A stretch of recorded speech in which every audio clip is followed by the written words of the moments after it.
So, you are all here to hear our wonderful concert of buzzing and resonating and blasing instruments. This is obviously a concert celebrating double reed instruments. And in case you don't know, a double reed is when you take two pieces of cane, you tie them together, and this is what makes the sound. Maybe there's a reed that can be demonstrated.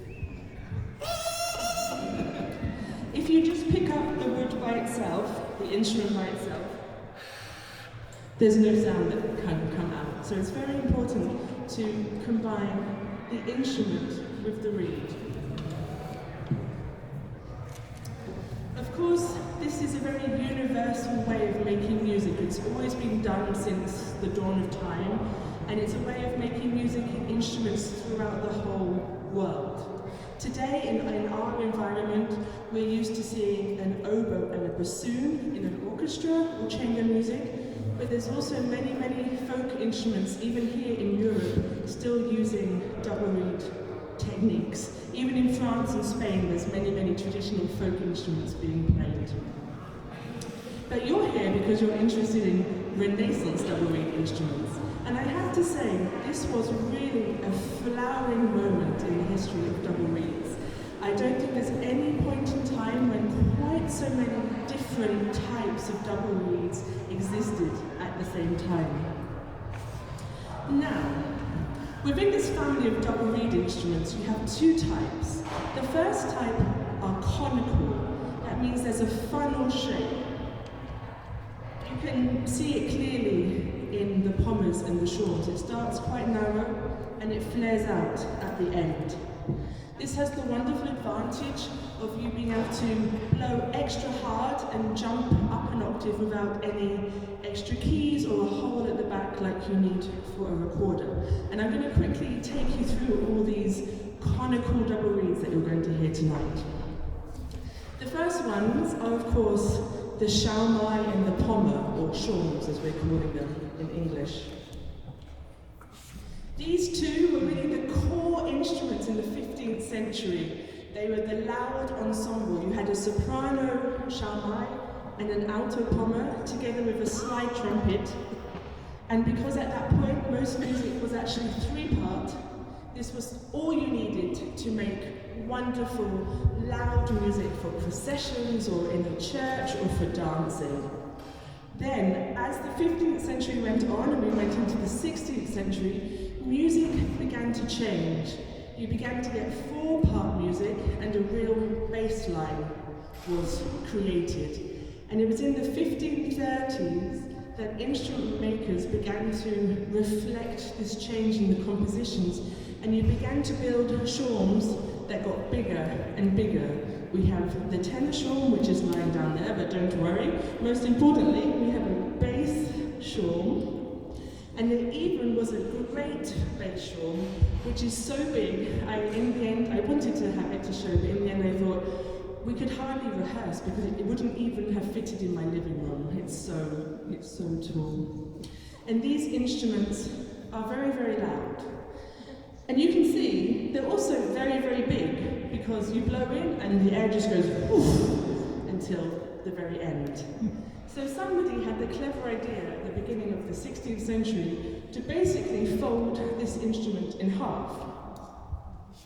And then we have a bass Dulcian. So it's actually exactly the same pitch, exactly the same, but you blow in one end and it goes round and then out of the top. And this makes it much more portable, which was very useful because the musicians at the time were having to play in processions, walk up and down to balconies and organ lofts. You'll see how difficult this is to be portable.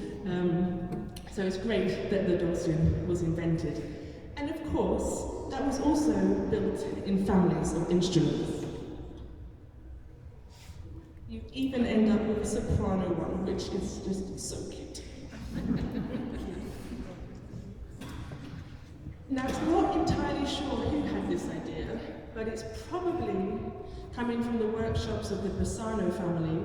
They were the leading woodwind makers of the time, and they were based in Venice and also London. But we are sure that they definitely invented another instrument later on at the end of the 16th century, and that is the infamous Bassanello, which we are now absolutely in love with. This is kind of like a Shawm, but like a quiet, slightly tamed Shawm. It has a much narrower conicity, so instead of like you have a narrower tapering, and then that's a sweeter sound, and also it's a very, very thick wood, which also dampens the sound. And they look and they sound fantastic, as you'll hear very soon. But there's another way of making a double reed instrument. Instead of having a conical bore, you can also have a cylindrical bore, so it just goes straight down. Today, a clarinet has a cylindrical bore, and if you think of a clarinet, it has a much huskier sound compared to an oboe, which is very direct and strident. Well, it can be. Even right from the beginning, there was a sister to the Shawm. It was called a quiet Shawm, a stiller Shawm in England, or a Douçaine, or a Dulcian. And we know already in the 13th and 14th century this was a popular instrument because it's quite often referenced in literature, and we see also many paintings of a Shawm player with a lute or a harp or a singer. And before, we always used to think, oh, they didn't know anything back in the day, they were just painting all these instruments together to show a great range of instruments.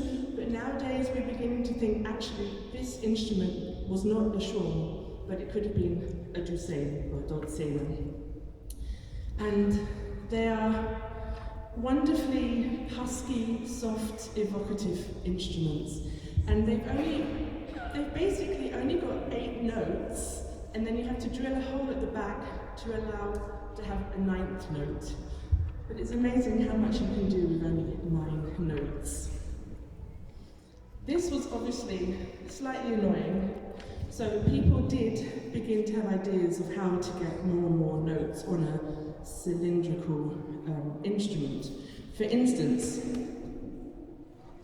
this is a sordun, and just like the Dulcian, it's a cylindrical instrument, but the bore goes round, it's doubled over. And also, I don't know if many people at the front can see, there are some extra holes. So you begin to have to use your little fingers or your thumbs to get some extra notes on the instrument. And this went to complete extremes with the racket. In fact, could you also pick up this alto one? Just there, yes. Now, this alto racket is the same range as this bass pommer. And the only way they can do that is that the bore was doubled over 9 times.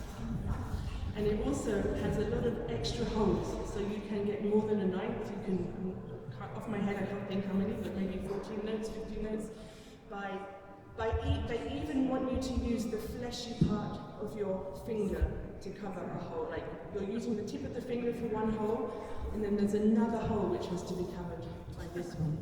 So they were obviously looking and searching and finding ways to get more and more notes possible on these instruments.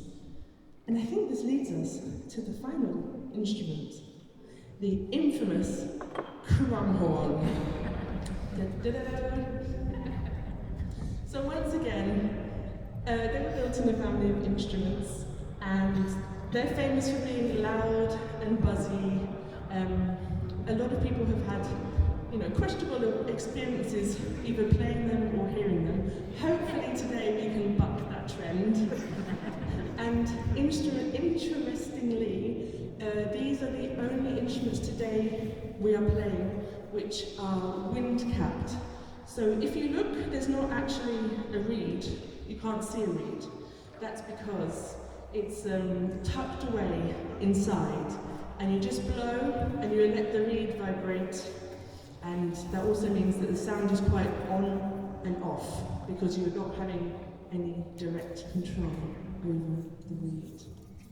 So, I'm not going to ask if there's any questions, so I have to go and get ready to play a concert, but I hope you enjoy hearing them all come to life in a few minutes' time. Thank you.